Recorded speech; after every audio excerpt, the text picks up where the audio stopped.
getting older, 'cause I can't waste away. Assalamualaikum warahmatullahi wabarakatuh. Perkenalkan, nama saya Dwi Takbirain Putri selaku pemateri pertama. Pada kesempatan kali ini, kami akan menjelaskan materi tentang pengenalan istilah dan tujuan biaya. Biaya dan terminologi biaya. Terdapat beberapa terminologi dasar dari biaya.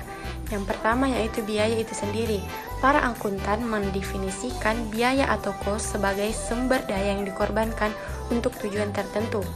Yang kedua yaitu biaya aktual atau actual cost, adalah biaya yang terjadi. Biaya ini sering dibedakan dengan biaya yang dianggarkan atau budgeted cost, di mana biaya yang dianggarkan dapat diartikan sebagai biaya yang diramalkan akan terjadi di masa mendatang. Selanjutnya yaitu objek biaya atau cost object, yaitu segala sesuatu yang biayanya ingin diukur. Biaya langsung dan biaya tidak langsung. Biaya langsung adalah biaya yang dapat dengan mudah atau secara ekonomis ditelusuri ke objek biaya. Sedangkan biaya tidak langsung adalah biaya yang tidak dapat dengan mudah atau secara ekonomis ditelusuri ke objek biaya. Biaya ini biasanya dialokasikan ke objek biaya secara sistematis dan rasional. Contoh-contoh biaya. Yang pertama, biaya langsung.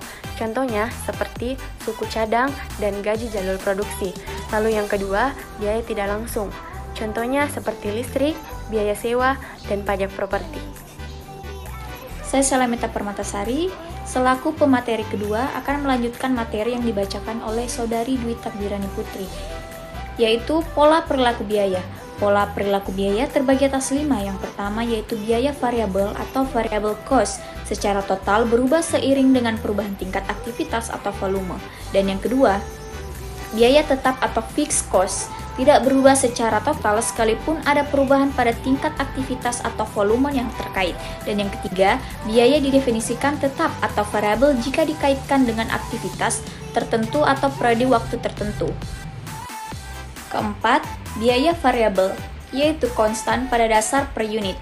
Jika satu bahan unit produksi memakan biaya 5 pound untuk tiap bahan baku, biayanya tetap sama per unit apakah 1, 10, atau 1000 unit yang diproduksi. Dan yang kelima, biaya tetap berubah berbanding terbalik dengan tingkat produksi. Seiring semakin banyak unit diproduksi, biaya tetap yang sama tersebar ke semakin banyak unit, mengurangi biaya per unit. Dan materi yang selanjutnya itu ringkasan pola perilaku biaya variabel. Apabila diringkaskan biaya totalnya yaitu perubahan seiring dengan jumlah produk, lebih banyak produk sama dengan lebih banyak biaya. Dan ringkasan pola perilaku biaya per unit untuk biaya variabel yaitu tidak berubah sesuai dengan jumlah produk.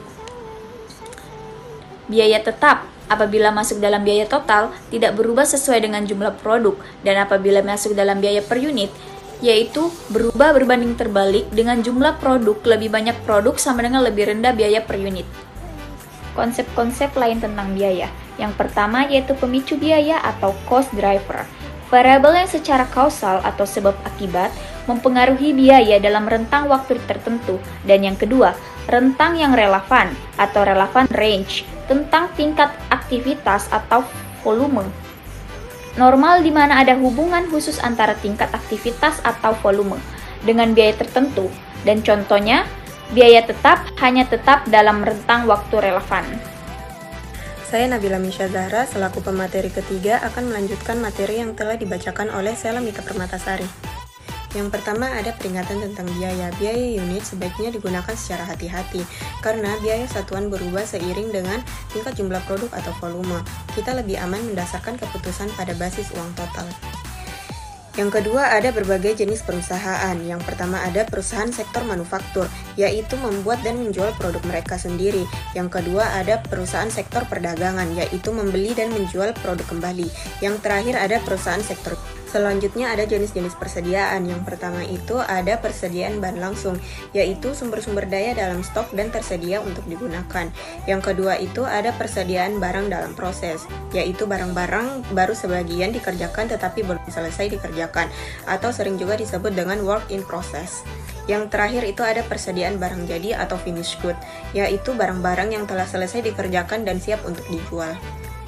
Terakhir, jenis-jenis biaya manufaktur.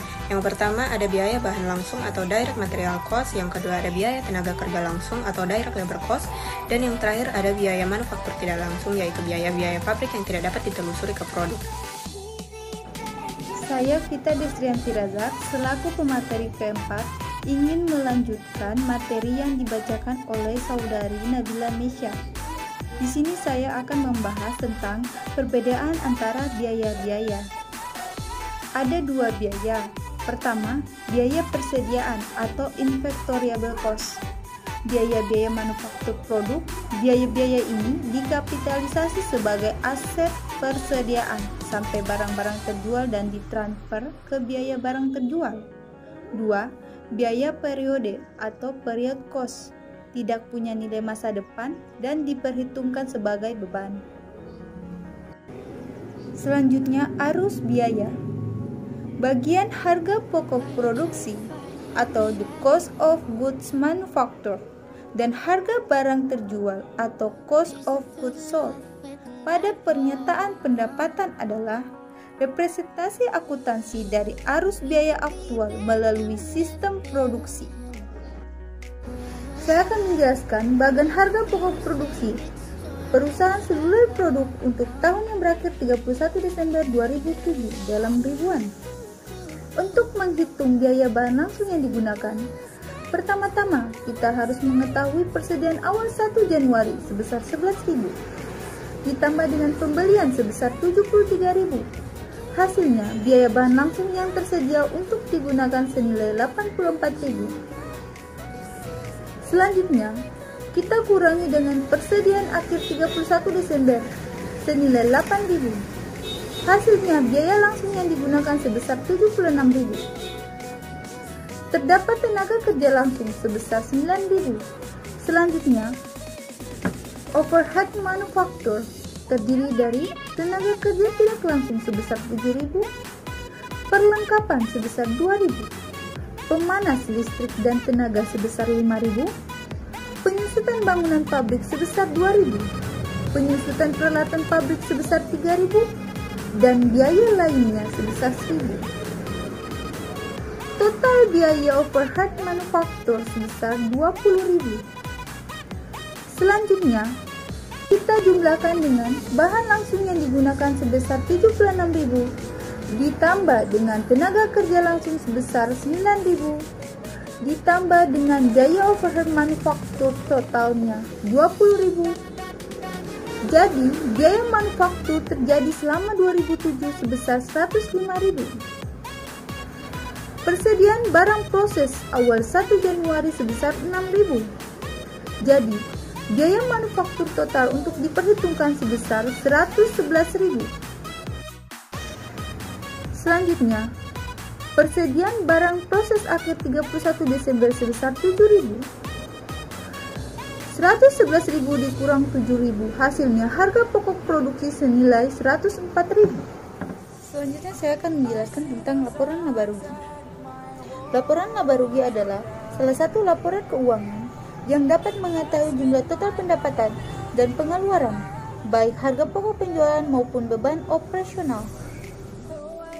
Selanjutnya saya akan menjelaskan tentang bagian laporan laba rugi perusahaan seluler produk untuk tahun yang berakhir 31 Desember 2007 dalam ribuan. Pertama-tama, kita harus mendapatkan pendapatan. Diketahui pendapatan senilai 210.000. Selanjutnya, kita harus mencari harga pokok penjualan.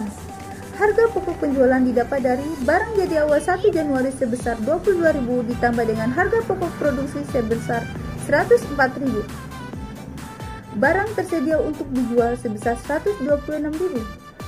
Selanjutnya, barang tersedia untuk dijual sebesar 126.000 dikurangi dengan barang jadi akhir 31 Desember senilai 18.000. Hasilnya, harga pokok penjualan sebesar 108.000. Setelah itu, untuk mendapatkan laba kotor, kita harus mengurangkan antara pendapatan sebesar 210.000 dikurang dengan harga pokok penjualan sebesar 108.000. Total laba kotor senilai 102.000. Setelah mengetahui laba kotor, kita harus mengurangkan dengan biaya operasi. Biaya operasi terdiri dari pemasaran, distribusi, dan layanan pelanggan. Total biaya operasi sebesar 70.000. Untuk mendapatkan laba operasi, kita harus mengurangkan antara laba kotor senilai 102.000 dikurang dengan biaya operasi sebesar 70.000. Hasilnya adalah 32.000. Nama saya Nabila Hardianeka Putri selaku pemateri terakhir. Saya akan melanjutkan materi dari Vita Desrianti Rasak. Pertimbangan biaya lain. Pertimbangan biaya lain itu ada terdiri atas 3. Yang pertama itu biaya utama atau prime cost adalah semua biaya manufaktur langsung, baik tenaga kerja dan bahan. Yang kedua itu biaya konversi atau conversion cost adalah gabungan biaya tenaga kerja langsung dan biaya overhead pabrik. Yang ketiga itu biaya tenaga kerja lembur atau overtime labor cost, dianggap sebagai bagian dari overhead. Isi biaya untuk berbagai penerapan. Yang pertama itu keputusan penetapan harga atau pitching dan bauran produk atau product mix. Dapat menggunakan pendekatan biaya super komprehensif. Yang kedua itu pembuatan kontrak dengan lembaga pemerintah. Definisi sangat spesifik tentang biaya untuk kontrak laba biaya plus. Yang ketiga, penyiapan laporan keuangan untuk eksternal berdasarkan GAAP, harga biaya manufaktur. 3 fitur umum dari akuntansi biaya dan manajemen biaya itu terdiri atas 3. Yang pertama itu perhitungan biaya produk, jasa, dan objek biaya lainnya. Yang kedua itu perolehan informasi untuk perencanaan, pengendalian, dan evaluasi kinerja. Yang ketiga itu analisis informasi yang relevan untuk pengambilan keputusan.